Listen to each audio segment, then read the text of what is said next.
ॐ शुक्लां भरतरं विष्णुं शशिवर्णं चतुर्भुजं प्रसन्नवदनं ध्यायेत् सर्वविघ्नोपशान्तये। ॐ सहना भवतु सहनौ भुनक्तु सह वीर्यं करभावहै तेजस्विनावधीतमस्तु मा विद्विषावहै। ॐ शान्तिः शान्तिः शान्तिः। अगजानन पद्मार्कं गजाननमहर्निशम् अनेकदन्तं भक्तानाम् एकदन्तमुपास्महे। श्रीमहागणपतये नमः। गुरवे सर्वलोकानां विषजे भवरोगिणां निधये सर्वविद्यानां श्रीदक्षिणामूर्तये नमः। अस्मद्गुरुचरणारविन्दाभ्यां नमः। वसुदेवसुतं देवं कंसचाणूरमर्दनं देवकी परमानन्दं कृष्णं वन्दे जगद्गुरुं। ज्ञानानन्दमयं देवं निर्मलस्फटिकाकृतिम् आधारं सर्वविद्यानां श्रीहयग्रीवमुपास्महे। श्रीहयग्रीवमूर्तये नमः। सरस्वती नमस्तुभ्यं वरदे कामरूपिणि विद्यारम्भं करिष्यामि सिद्धिर्भवतु मे सदा। श्रीमहासरस्वत्यै नमः। उमाकोमलहस्ताब्जसम्भावितललाटकं हिरण्यकुण्डलं वन्दे कुमारं पुष्करस्रजं। வெற்றிவேல் முருகனுக்கு ஹரஹரோஹரா. லோகவீரியம் மகாபூஜ்யம் சர்வரக்ஷாகரம் விபும் பார்வதி ஹிருதயானந்தம் சாஸ்தாரம் பிரணமாம்யகம். சுவாமியே சரணமையப்பா. वागर्ताविव सम्पृक्तौ वागर्त प्रतिपत्तये जगतः पितरौ वन्दे पार्वती परमेश्वरौ। श्रीपार्वती परमेश्वराभ्यां नमः। कोमलं पूजयन् वेणुं श्यामलोऽयं कुमारकः वेदवेद्यं परब्रह्मा तस्मै श्रीगुरवे नमः। अस्मद्गुरुचरणारविन्दाभ्यां नमः।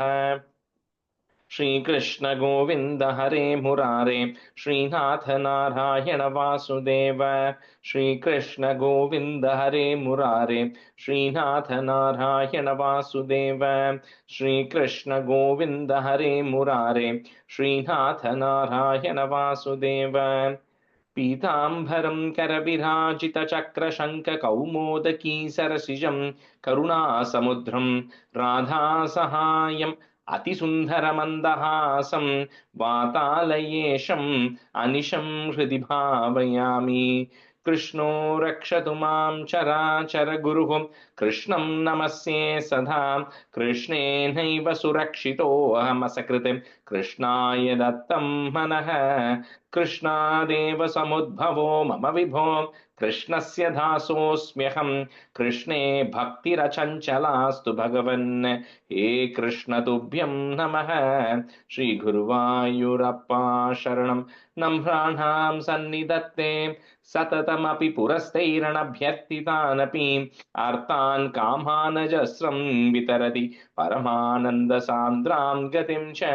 इत्थं निःशेषलभ्यो निरवधिकफलः पारिजातो हरे त्वं क्षुद्रं तं शक्रवाटी ध्रुममभिलषति व्यर्थमर्त्यव्रजोऽयं। श्रीगुरुवायूरप्पा शरणं श्रीभट्टपादम् अनिशं हृदि भावयामि। वंशी विभूषितकरात् नवनीरदाभात् पीताम्बरात् अरुणबिम्बफलादरोष्टात् पूर्णेन्दुसुन्दरमुखात् अरविन्दनेत्रात् कृष्णात् किमपि तत्त्वमहं न जाने। കൈരണ്ടും കൂപ്പി ഞാൻ വീണ്ടുമീറക്കുന്നു നീരജലോചന നിന്നോടായി. ഏതീനു മഞ്ഞനെ കുമ്പിടേണ്ട തോറു പ്രീതിയിൽ നീ എന്നെ പാലിക്കെന്നായി. കൃഷ്ണ ഹരേ ജയ കൃഷ്ണ ഹരേ ജയ കൃഷ്ണ ഹരേ ജയ കൃഷ്ണ ഹരേ. Everyone. Okay, looks like nobody else has joined. We had like 7 or 8 people saying. Anyway, since we started, let's just get going, right? Um, all right. So I won't say the meaning today if we have a small group, but we'll try to finish off at least 80 and start 81. Maybe first batch, Rati, you and Bhuvana, you can be students first half. Okay, so I think 80 we'll have to do from stanza 5. So Budvata Tena Dattam, comma, Navaramanim long E, Varamanim short E, Cha Parigrinnanne, Anugrinnannamumagaha. So you cannot quite break it. Anugrinnannamumagaha, comma, Sapadi Cha Satrajite Manim Pradaha. So in stanza 4, we kind of changed the tune. It became Bhavantamabhitarkayannati swayam jambavan. Now 5, the tune changes again. It kind of goes to the 4-liner tune, okay? Buddhva tattena dattam navaramhanim varamanim cha parigrinnanne anugrinnannamumagaha sapadi cha satrajite manim pradaha.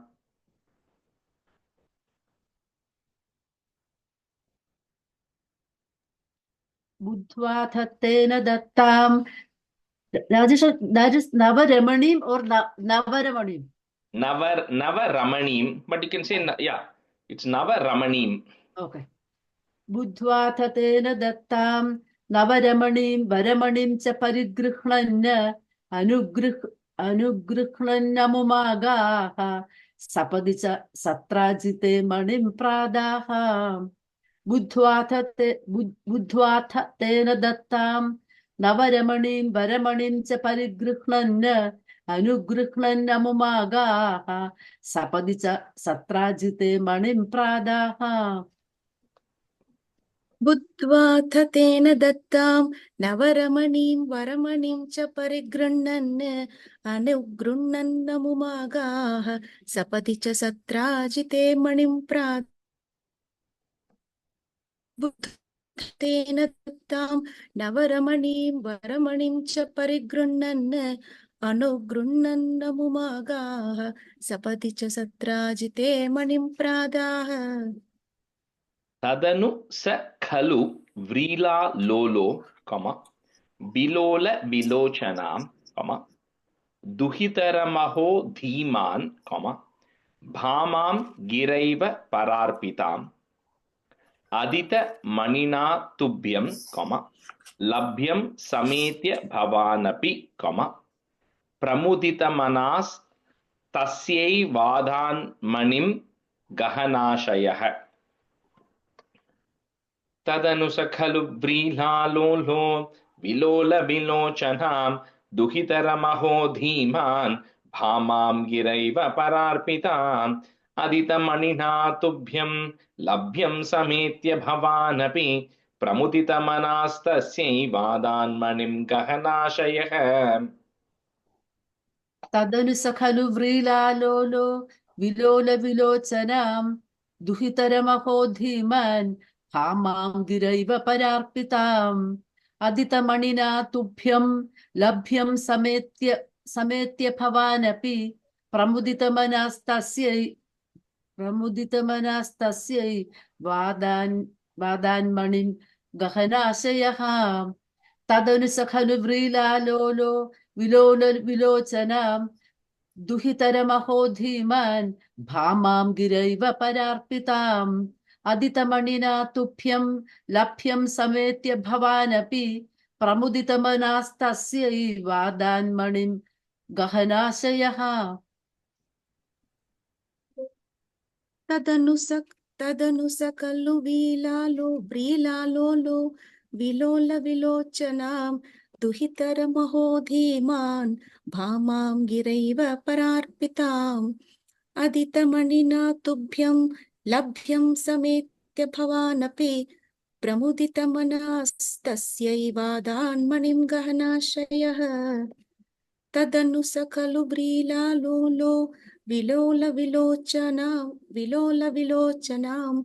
दुहितरमहो धीमान् भामां गिरैव परार्पिताम् अदितमणिना तुभ्यं लभ्यं समेत्य भवानपि प्रमुदितमनस्तस्यै वादान्मणिं गहनाशयः. Okay, I just thought let me just say the meaning. Otherwise, we won't get a chance to do this anyway. It will be very odd to do it later. Okay, so up to the 4th stanza, we saw that Krishna had entered into that cave, right, where Jambavan was. So when Krishna entered into the cave, the people of Dwaraka who had come, he had told them to wait outside, right? And then they waited for up to 12 days, and Krishna never came out. So because Krishna never came out, they assumed that he was dead. Very similar to the Sugriva Vali story, right? So they assumed that Krishna is dead. But inside, Krishna and Jambavan have been like battling for 28 days, right? And these people come back to Dwaraka and they all start mourning Krishna's death and everything. But here, Krishna and Jambavan are battling each other, and Jambavan is very strong, right? And Krishna, of course, doesn't want to defeat him quite, right? Because he's the greatest of devotee. So they both keep fighting. At some point, Jambavan comes to a realization, because Jambavan is a big devotee of Lord Rama, right? At some point, Jambavan comes to the realization that this is Lord Rama himself who has actually taken birth, right? So and there's a very beautiful, this one video on YouTube, and I could not locate it. It shows one of these things where Jambavan and Krishna are battling, and Jambavan tries to do all sorts of things, and he prays to Lord Rama, and when he's praying to Lord Rama, and then he sees Krishna like Lord Rama, right? It'll look like it's Lord Rama himself. So then Jambavan will come and ask, then Jambavan actually asks Krishna some questions. He says, are you the Supreme Lord who has taken birth and all that stuff? And Krishna says, yeah. So Jambavan comes to the realization, okay, it is the same Lord Hari who incarnated as Lord Rama, who has now incarnated as Krishna as well. So Krishna then says, look, I have come here for this jewel. This is all what has happened. I don't want to fight with you. So they come to a truce. And so in return, Jambavati, who is the daughter of Jambavan, he then gets Jambavati married to Krishna. So we saw how Rukmini was married in the previous Dashakam 79. So now Jambavati is getting married. So now Krishna then comes back. He gets the jewel, right? He gets the Shamantaka Mani. He comes back to Dwaraka, and he comes back to Dwaraka along with Jambavati. And then in the palace, in the middle of everybody, he then gives this thing to Satrajit and says, "Hey, Satrajit, listen, I did not take this jewel, and this is what happened. Your brother Prasena was found dead. Blah blah blah. All that story. And then finally, here is the jewel." So now Satrajit is actually feeling very awkward, right? Because he blamed Krishna as a thief. So now he's thinking, how do I get rid of all this contamination that I have caused, right? Because people are going to be really upset with him, because he blamed Krishna himself for doing such a corrupt thing when Krishna actually went in and recovered all of these things. So he says, you know what? He says to Krishna, Krishna, I don't need this jewel. You take this jewel back.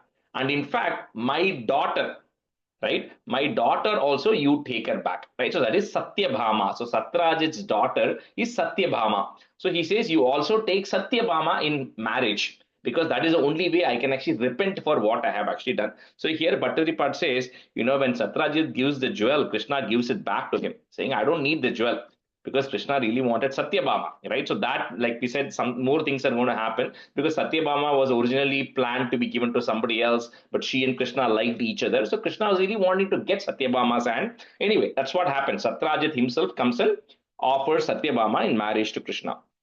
So that happens in 6. Okay, so stanza 7. Again, stanza 7, the tune changes, and for the rest of the chapter, it's the same tune. व्रीलाकुलां रमयते त्वयि सत्यभामां कौन्तेय दाहकतयात कुरून् प्रयाते हि गान्धिनेय कृतवर्म गिरा निपात्य सत्राजितं शतधनुर्मणिमा जहार.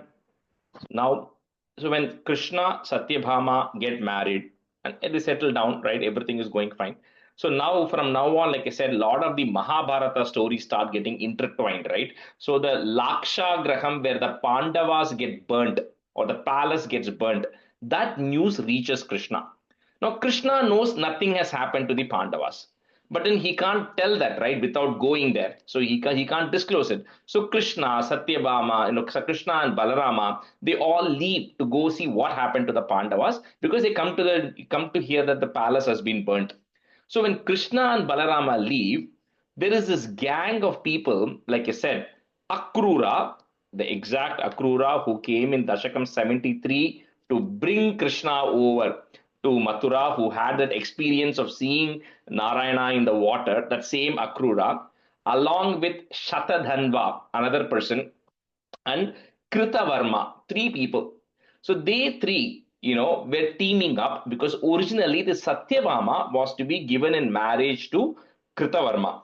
or Shatadanva, I think. Yeah, to Shatadanva, sorry, to Shatadanva. So she was supposed to be married to him. But because Krishna now got it, and they didn't, none of these three got the jewel, right? Because the plan was Shatadanva would get married to Satyabhama, the jewel is going to come in their hand, and so they'll all become rich. Because that plan got upset, they all hatch a plan to kill Satrajit, right? So then they go do that plan where they act Shatadhanva, who is the person who was supposed to get married. Akrura and Kritavarma tell him, you go get rid of Satrajit and then you'll get the jewel, which is what he does. He goes and kills Satrajit and then he grabs that jewel. Like I said, this jewel is going to keep changing hands, and whosoever hand it comes, it's going to be a problem, right? So right now, Shatadhanva gets the jewel in his hand.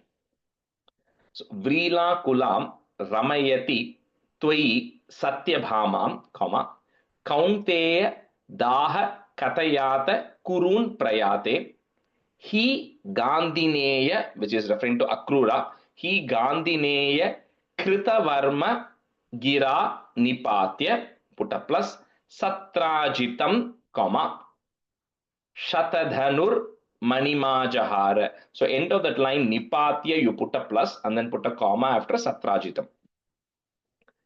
Vrina kulam ramayate tvai satyabhamam kaunte yadaha katayata kurun prayate ikandineya kritavarma gira nipatya satrajitam shatadhanur manimajahara. व्रीलाकुलां रमयति त्वयि सत्यभामां कौन्तेयदाह कथयाथ कुरून् प्रयाते. Is that a long he or a short he? Yeah, long he. He Gandhineya. He Gandhineya Kritavarma gira nipatya satrajitam Satathanurmanima jahara. Vrilakulam ramayati toyi satyabhamam kaunte yadaha kathayatha kurun prayate. He Gandhineya Kritavarma gira nipatya satrajitam Satathanurmanima jahara.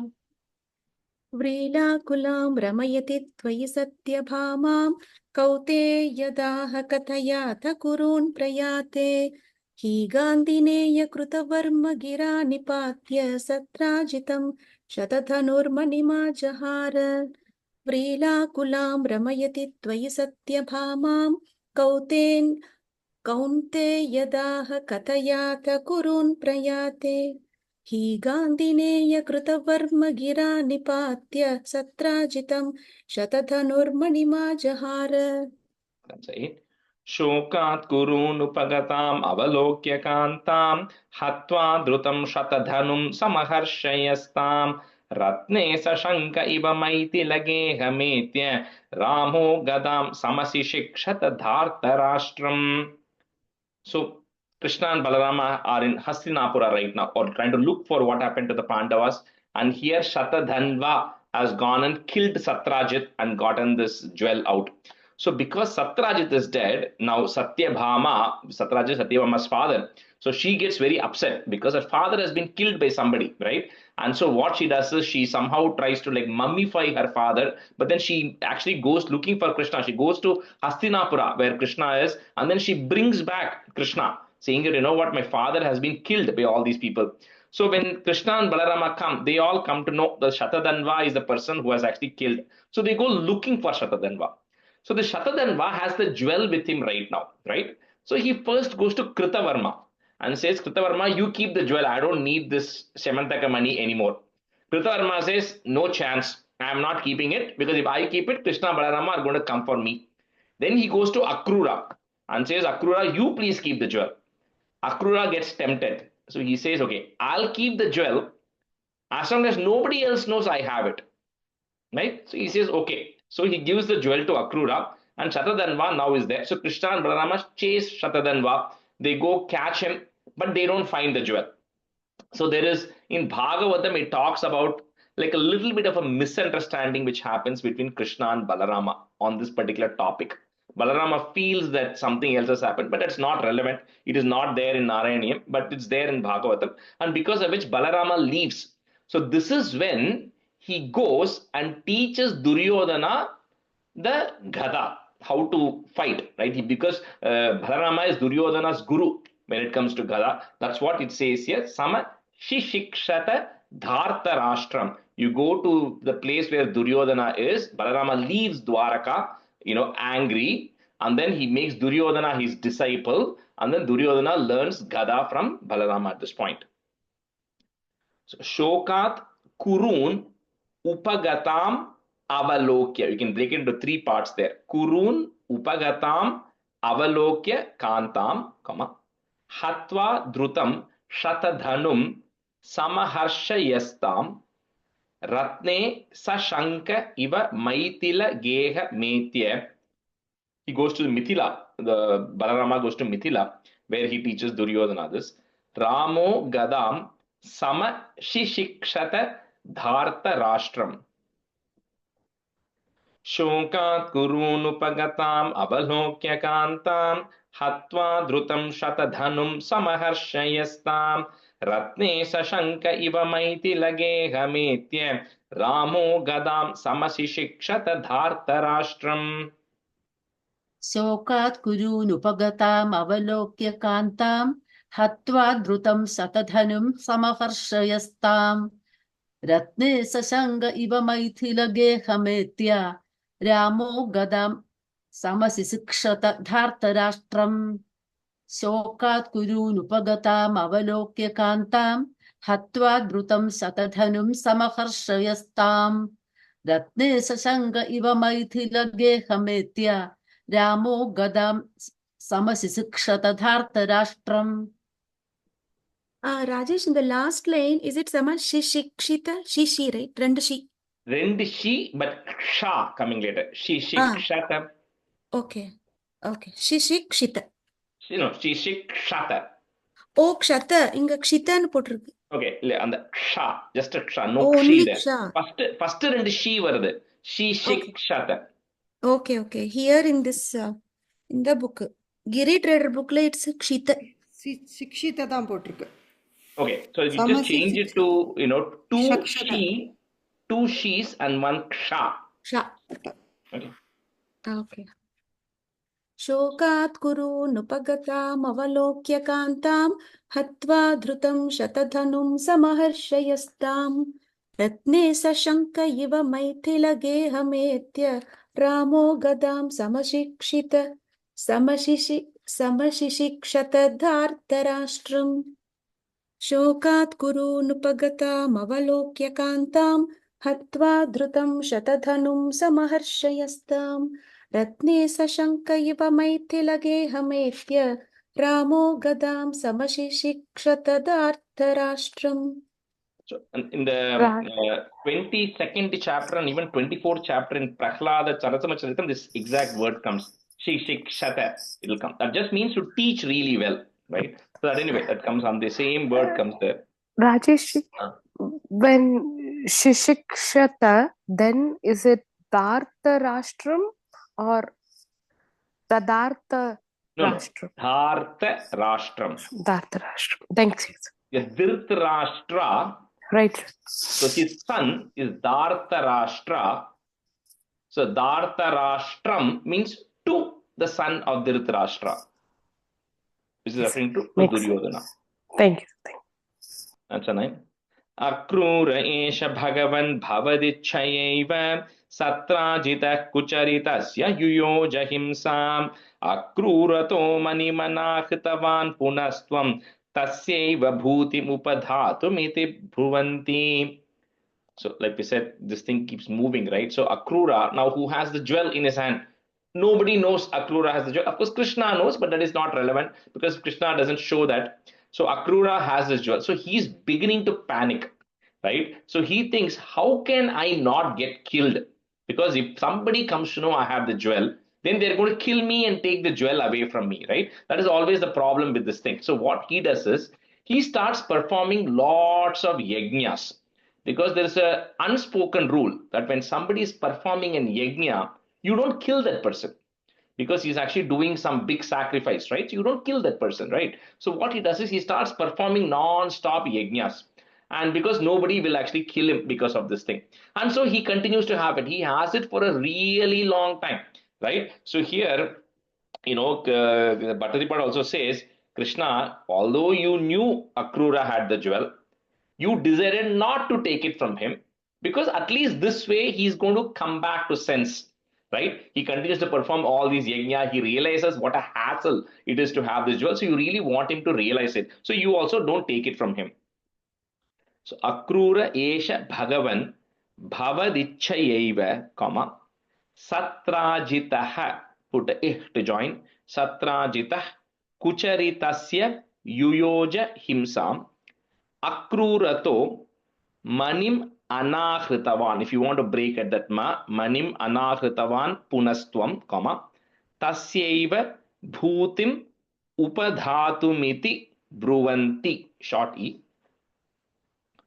Akrura एष भगवन् भवदिच्छयैव सत्राचितः कुचरितस्य युयोज हिंसाम् अक्रूरतो मणिमनाहृतवान् पुनस्त्वं तस्यैव भूतिमुपधातुमिति ब्रुवन्ति.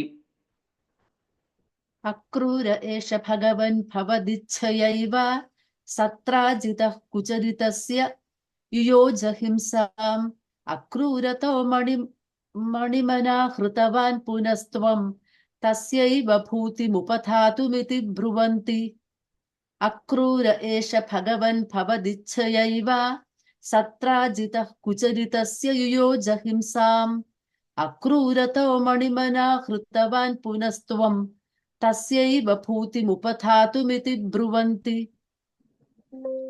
अक्रूर एष भगवन् भवदिच्छयैव सत्राजितः कुचरितस्य युयोज हिंसाम् अक्रूरतो मणिमना हृतवान् पुनस्त्वं तस्यैव भूतिमुपधातुमिति ब्रुवन्ति.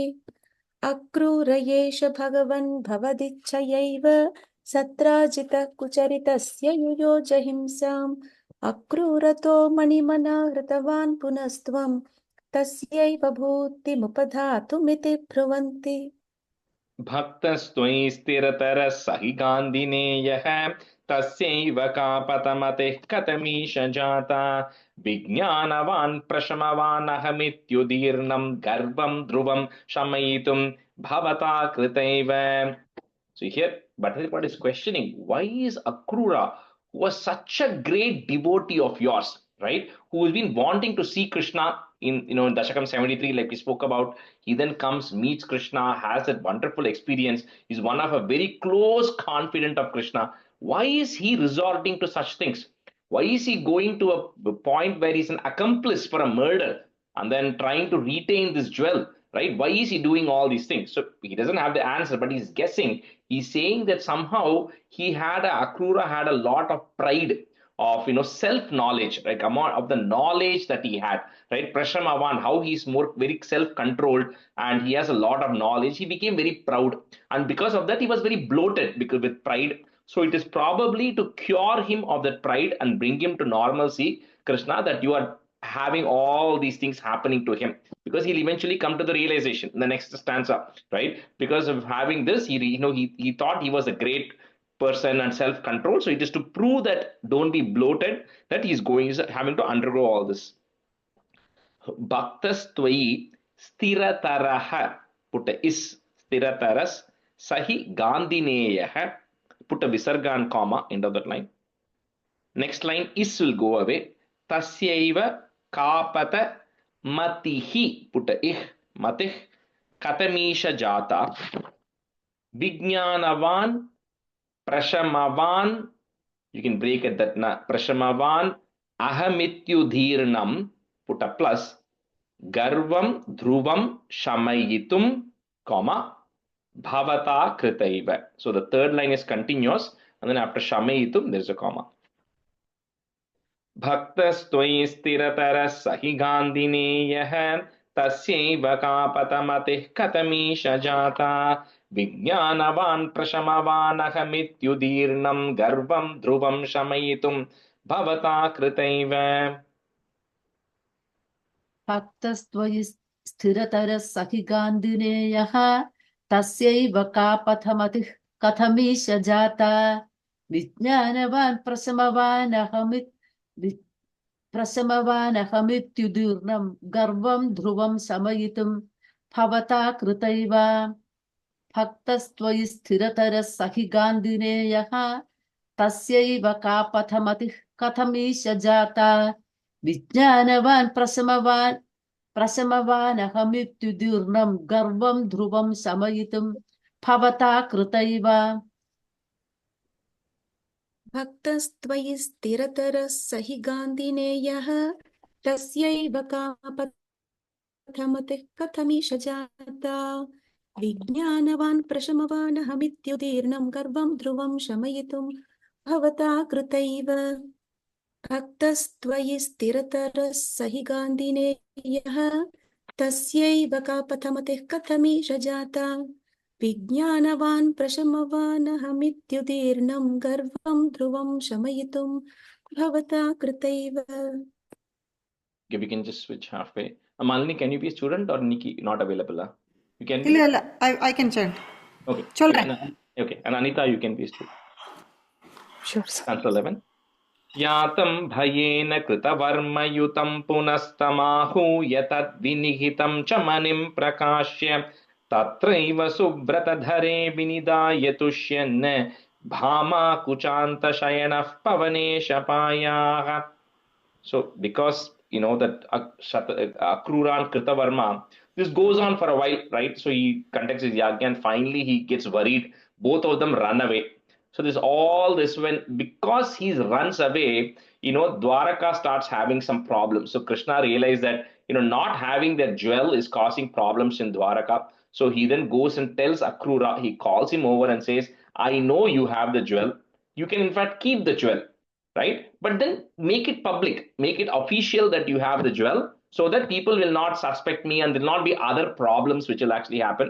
So Akrura realizes because he ran away because he felt very guilty, right? That's why he had run away. So Krishna then brought him back and Akrura accepted that it was all, his mistake, what he did. In fact, he did not want the jewel either, but Krishna says that's okay. You can officially keep it, right? You can be the keeper of the jewel on behalf of the kingdom of Dwaraka, right? Essentially, Akrura then keeps it and then everything gets resolved and then this Dashakam comes to an end. Oh, Guru Arpa, please eradicate my ailments, right? So it's just as like a long, convoluted whole bunch of things, but the main essence, two things which happened here was Satyabhama and Jambavati marriage happens here, right? Those are the two marriages which happened in this.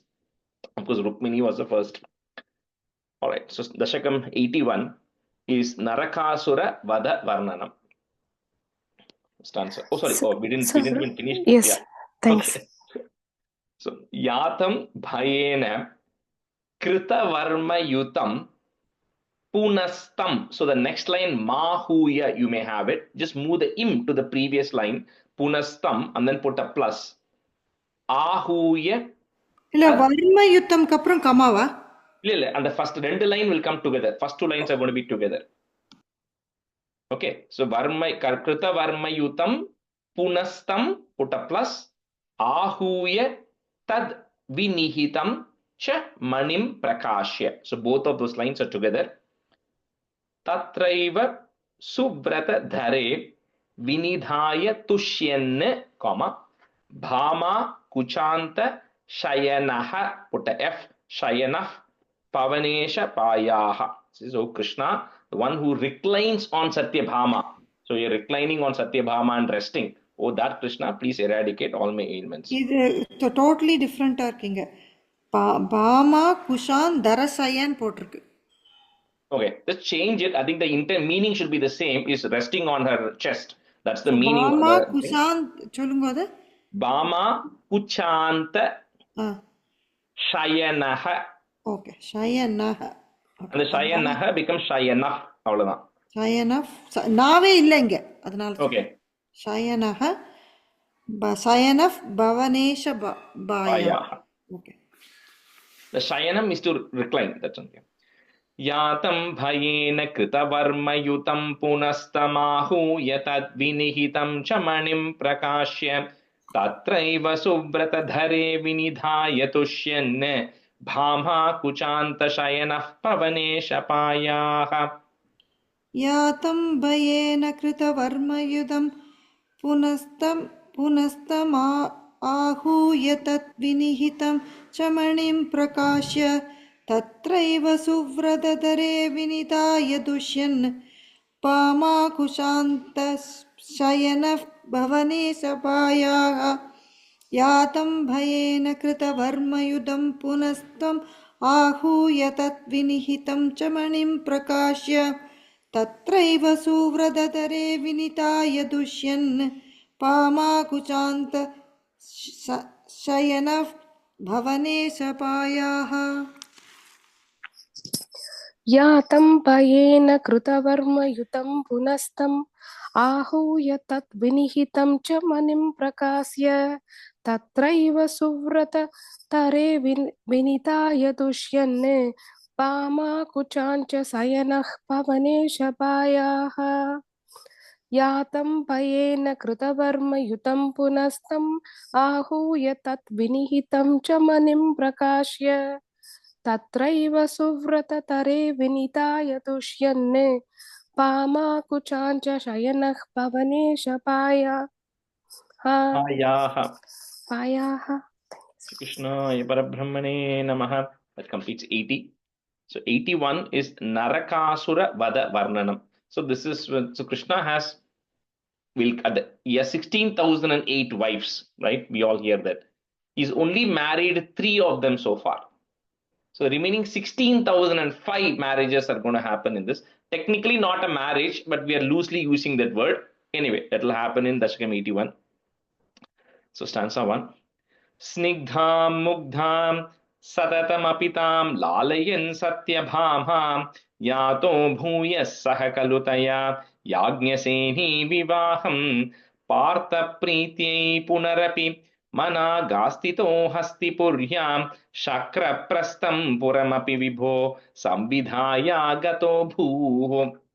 So some of these incidents like this stanza, for example, is in the timeline is happening inside of Dashakam 80 because that when they all went for a lecture, when the palace got burned, Draupadi was already there at that point, right? But this stanza is talking about the marriage of Draupadi.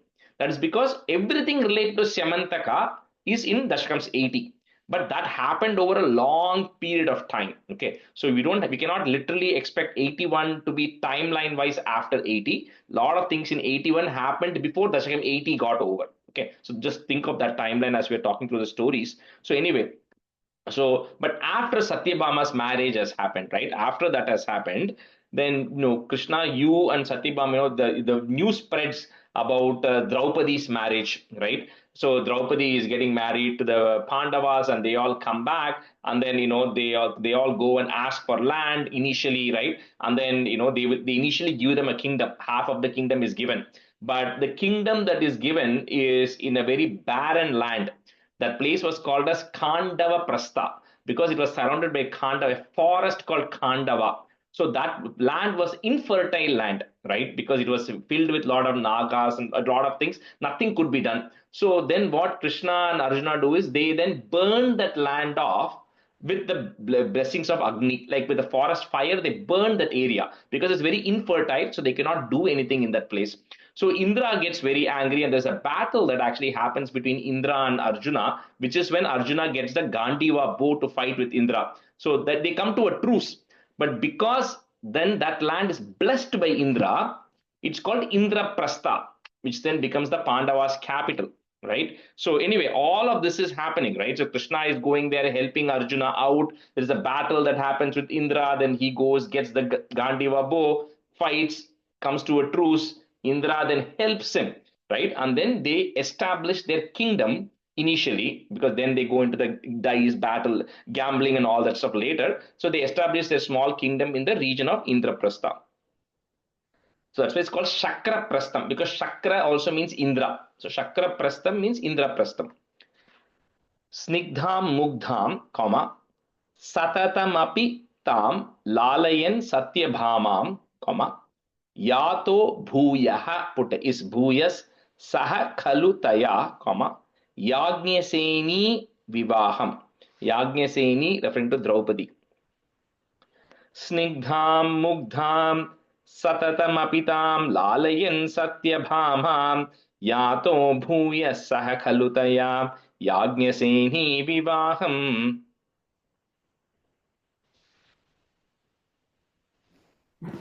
स्निग्धामुक्तां सततमपि तां लालयन् सत्यभामां यातो भूयः सह खलु तया याज्ञसेनी विवाहम् स्निग्धामुक्तां सततमपि तां लालयन् सत्यभामां यातो भूयः सह खलु तया याज्ञसेनी विवाहम् स्निग्धां मुक्तां सततमभितां लालयन् सत्यभामां यातो भूयः सह खलु तया Yajnaseni विवाहम्.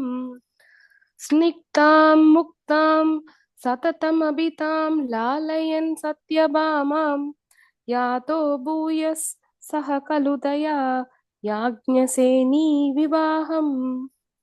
Partha Prityai Punarapi means again to please Partha, again to please Arjuna. So Partha Prityai Punarapi, comma, Mana Gastito Hastipuryam, comma, Shakra Prastam Puramapi Vibho, comma, Samvidhaya Gato Bhuhu. That's one word, cannot break it.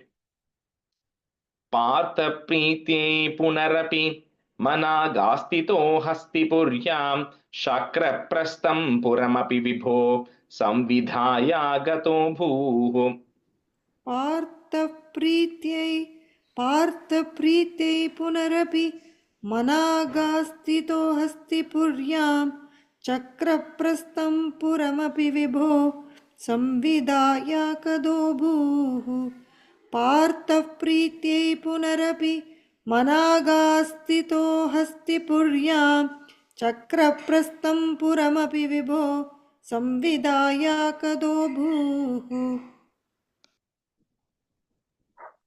Rajesh, the last line, samvida, how do you split the word? We Samvida. cannot, it's a samvidhaya agato bhu. You cannot split that word. So you have to say samvidhaya gato bhuhu. One word. Okay. Partha Prityai Punarabi Mahakastito Hastipuryam Shakraprastam Punarabi Vibho Samvidaya Gato Bhuhu.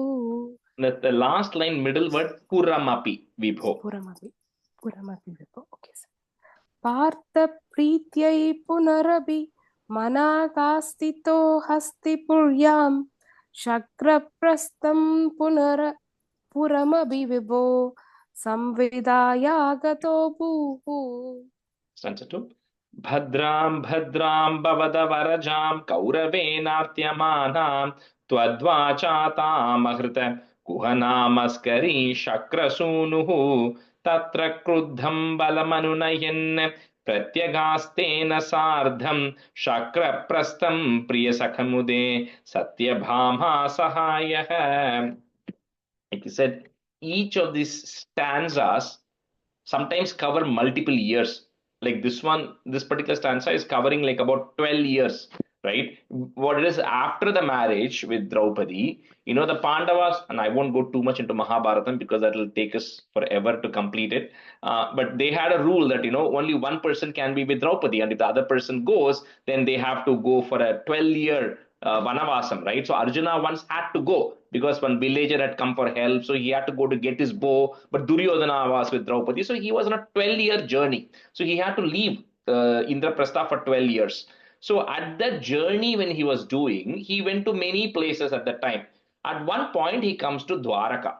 He comes to Dwaraka as a sannyasi, dressed up like a sannyasi, because he wants to marry Shubhadra, which is Krishna's sister. So, but Krishna knows it's Arjuna, right? But Arjuna doesn't know that. Arjuna is dressed like a sannyasi. So then Krishna goes and meets Arjuna because Balarama wants Duryodhana to marry Subhadra. Because Balarama has had a very soft corner for Duryodhana. So he wants to increase the ties between the Yadavas and the Kauravas. But Krishna, of course, is big supporter of Partha. So he then tells Arjuna, okay, if Subhadra falls in love with you, I will support it, right? Without her knowing that you are Arjuna. So Arjuna then goes, teaches her stuff, and does all kinds of things. But somehow she finds out they both fall in love, and then Krishna also helps it, and he says, "You just abduct her and go away." So Krishna then recommends that to Arjuna, and Arjuna then this is what he's telling here. Arjuna then marries Subhadra, and then he runs away with her. Krishna then pacifies Balarama that why Subhadra cannot marry Duryodhana. Anyway, all of that happens, and then you along with Satyabhama now go back to Indraprastha to spend time with Arjuna and Subhadra. So Bhadram Bhadram Bhavada Varajam Kauravenartyamanam, cannot break that word, comma. Tvat Vacha Tam Ahrita, comma. Kuhana Maskari Shakra Sunuhu. Kuhana means false, Maskari means like a sannyasi. So Kuhana Maskari means someone who's like a fake sannyasi. Bhadram Bhadram Bhavada Varajam Kauravenartyamanam Twadvachatam Ahritam Kuhana Maskari Shakra Sunuhu. भद्रां भद्रां भवदवरजां कौरवेणार्द्यमानां त्वद्वाचा तामहृत कुहनामस्करि शुक्रसूनुः Shakra Sunuhu. शक्रसूनुः You said, yeah. शक्रसूनुः भद्रां भद्रां भवदवरजां कौरवेणार्त्यमानां त्वद्वाचा तामहृत कुहनामस्करि शक्रसूनुः Bhadram Bhadram Bhavatavaradjam Gauravenartyamanam Tvatvachatam Ahrita Kuhanamaskari Shakrashunuhu. Bhadram Bhadram Bhavatavaradjam Gauravenartyamanam Tvatvachatam Ahrita Kuhanamaskari Shakrashunuhu. Tatra Kruddham Balam Anunayan, comma, Pratyagastena Sardham, comma, Shakra Prastam Priya Sakha Mudhe, comma, Satyabhama Sahayah. It's amazing.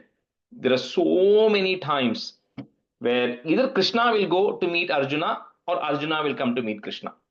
And that keeps going on several times, right?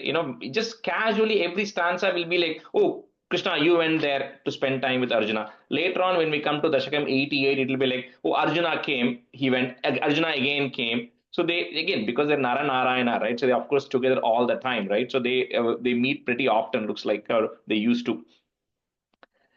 Tatra Kruddham Balamanunayhan Pratyagastena Sardham Shakra Prastam Priyasakamude Satyabhama Sahayah. तत्र क्रुद्धं फलमनुनयन् प्रत्यगास्तेन सार्धं चक्रप्रस्थं प्रियसकमुदे सत्यभामा सहायः तत्र क्रुद्धं बलमनुनयन् प्रत्यगास्तेन सार्धं चक्रप्रस्थं प्रियसकमुदे सत्यभामा सहायः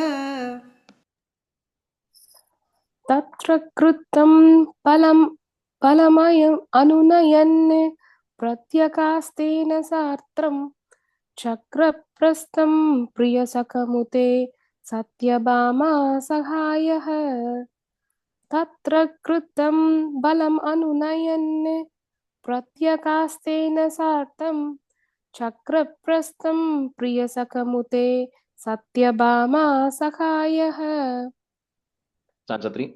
Tatra Kridhannapi cha Yamuna Kuladrishtam Grihitva Tam Kalindim Nagaramagamaha Khandava Prinitagnihi Bhatrutrastam Pranaya Vivasham Deva Paitrushvasehi Rajnyam Madhye Sapati Jahrushe Mitra Vindam Avantim. So first, so we have Krishna right now 3 marriages, right? Rukmini, Jambavati, Satyabhama, 3. So now here there's the deity, the goddess of river Yamuna. Yamuna is also called as Kalindi. So the goddess of river Yamuna is called Kalindi. She is the goddess of that river. So this Kalindi always wanted to marry Krishna. That's why even when Krishna was born and the Yamuna had to part ways, because Kalindi knew at that point that she's destined to marry Krishna. So that goddess of Yamuna, Kalindi, comes and gets married to Krishna, because one day Krishna and Arjuna are walking along the banks, and then she comes and then she says she's interested in marrying. Of course, it's all predetermined. So Krishna marries Kalindi. So that is the 4th person he marries. Then this Paitrishva saying word will come a couple of times. Paitrishva saying means daughter of the father's sister. Like in Tamil, they say Atta Ponnu, like a father's sister's daughter. So this one of them is the princess of Avanti, called as Mitravinda. So that Mitravinda was always in love with Krishna, but like it always, like Rukmini's example, the brothers wanted her to get married to somebody else, right? But however, when this not much details are there, but at that time during the Swayamvara ceremony, Krishna also comes, and then she chooses Krishna in the Swayamvara ceremony, and then Krishna then marries her. Although the other people, her brothers, don't like it, the Krishna and Mitravinda get married. So Kalindi and Mitravinda marriage in this stanza. Tatra क्रीडन्नपि च यमुना कूलदृष्टां गृहीत्वा, तां कालिन्दीं नगरमगमः, खाण्डवप्रीणिताग्निः. तत्र क्रीडन्नपि च यमुना कूलदृष्टां गृहीत्वा, तां कालिन्दीं नगरमगमः, खाण्डवप्रीणिताग्निः. तत्र क्रीडन्नपि च यमुना कूलदृष्टां गृहीत्वा, तां कालिन्दीं नगरमगमः, काण्डवप्रीणिताग्निः. तत्र क्रीडन्नपि च यमुना कूलदृष्टां गृहीत्वा, तां कालिन्दीं नगरमगमः, काण्डवप्रीणिताग्निः. तत्र क्रीडन्नपि च यमुना कूलदृष्टां गृहीत्वा, तां कालिन्दीं नगरम् अगमः, काण्डवप्रीणिताग्निः. तत्र क्रीडन्नपि च यमुना कूलदृष्टां गृहीत्वा, तां कालिन्दीं नगरम् अगमः, काण्डवप्रीणिताग्निः. भ्रातृत्रस्तां प्रणय विवशां, देवपैतृष्वसेयीं, राज्ञां मध्ये सपदि जहृषे, मित्रविन्दाम् अवन्तीम्. भ्रातृत्रस्तां प्रणय विवशां देवपैतृष्वसेयीं, राज्ञां मध्ये सपदि जहृषे, मित्रविन्दाम् अवन्तीम्. Sridhar, please. Sorry, 1 second. Sure. प्रातृस्त्रस्तां Pranay विवशां देवपैतृष्वसेयीं, राज्ञां मध्ये सपदि जघृषे, मित्रविन्दामवन्तीं. प्रातृस्त्रस्तां प्रणय विवशां देवपैतृष्वसेयीं, राज्ञां मध्ये सपदि जघृषे, Mitravindaamavantim. And the third line, first word, Bhratrastam. You're saying 3, it's Trastam. Bhratrastam. Yeah. भ्रातृत्रस्तां Pranay विवशां देवपैतृष्वसेयीं, राज्ञां मध्ये सपदि जगृषे, मित्रविन्दाम् अवन्तीम्. भ्रातृत्रस्तां प्रणय विवशां देवपैतृष्वसेयीं, राज्ञां मध्ये सपदि जगृषे, मित्रविन्दाम् अवन्तीम्. We'll do one more today. Stop. Satyam gatva punarudavaho nagnajin-nandanam tam badva saptam api cha vrishabaran saptamurtir-nimeshat bhadram nama pradaduratate devasantardanadyas tatsodarya varada bhavata sapi paitrushvasei. So the next one, lady called Nagnajiti. So Nagnajit was the king. His daughter is Nagnajiti, also called as Satya. So she is the incarnation of, Nila Devi. So because Lakshmi, Mahalakshmi is born as Rukmini, and the Bhuma Devi, Bhu Devi is born as Satyabhama. That's their incarnation.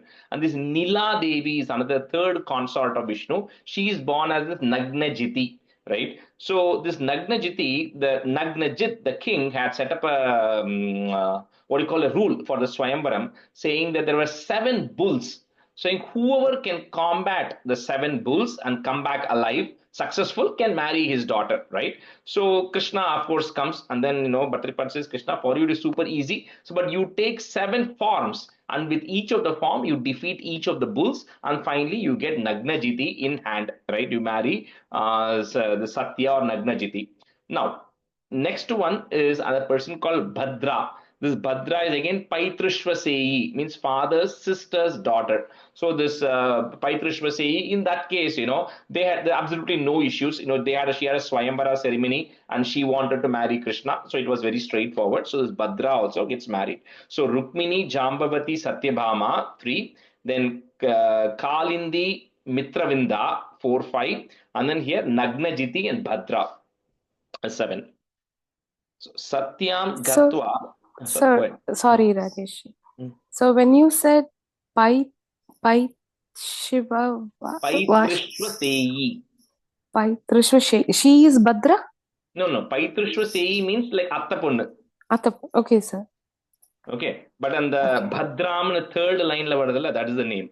Okay, sir. Okay. Okay. Thank you, The sir. Paitrishvaseyi also came in the previous stanza, because that is also like Atta Ponnu. That's all. Oh, all are Attapan. Okay, sir. Thank you. Those two are, yeah. Okay, thanks.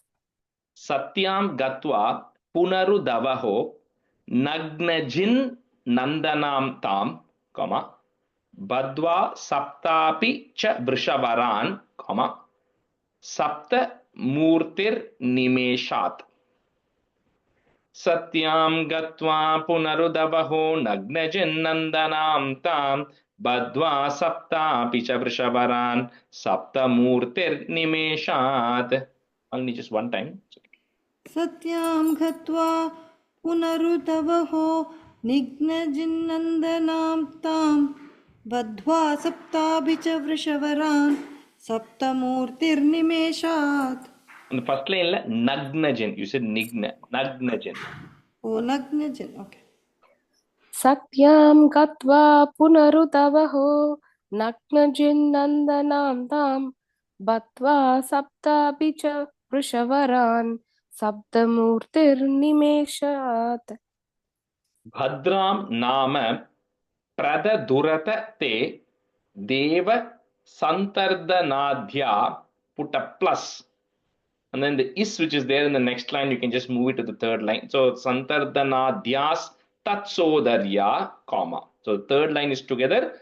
After Tatsodarya, comma, Varada Bhavataha, put a is to join, Bhavatas Sapi Paitrushvaseyi. Bhadram Nama Pradaduratate Deva Santardanadyas Tatsodarya Varada Bhavata Sapi Paitrushvaseyi. भद्रां नाम प्रदद्दुरद देवसन्दर्दनाद्यास्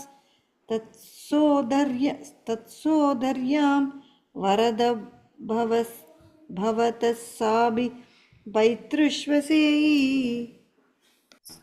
Bhadram Nama Pradadurate Deva Santartanadya Tatsodaryam Varada Bhavatas Sabi Vaitrushvaseyi. Anita, on the fourth line, Tatsodarya kapran comma. Okay. So Santardanadyas Tatsodarya, comma. Okay. Is it Varada Daryam, Bhavata. sir? Is it Daryam, sir, or No, just Darya. There's no in there. Okay, sir, we'll take away. போட்டிருக்கு Okay, தத்சோதர்யாம்னு போட்டிருக்கு. So we'll Okay. take the im away. Okay, Yeah, sir. just take the im away because tatsodaryaha only there. So, okay. And then there is a comma after darya, you said. Okay, Yeah, sir. after Thank you. tatsodarya, there is a comma. Comma. Then varada bhavata sapipai vishvasi. Okay. Shri Thank you, sir. Krishnaya Parabrahmane Namaha Sandhanandhavabodhatmakamanupamitam Kaladeshavadibhyam Nirmuktam Nityamuktam Nigamashatasahasrena Nirbhasyamanam Aspashtam Drishtahatre Punarurupurusharthatmakam Brahmatattvam Tattavad Sakshat Guru Pavanapure Hanta Bhagyam Janana कायेन वाचा मनसेन्द्रियैर्वा बुद्ध्यात्मना वा प्रकृते स्वभावात् करोमि यत् सकलं परस्मै नारायणायेति समर्पयामि. Thank you everyone. See you, most of you, on Saturday. Thank you, sir. See you on Saturday. Thank you, Rajesh. Thank you, Rajesh. Thank you everyone. Thank you, sir. Bye.